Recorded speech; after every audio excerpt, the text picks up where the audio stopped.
देशको लागि राम्रै भयो,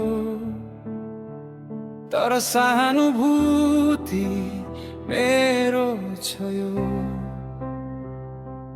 जित्नै पर्ने नेता त हुन्, यसले राख्यो मलाई मन।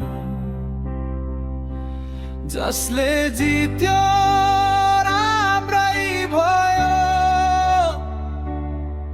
तर माया हार्नेकै रह्यो। जसले जित्यो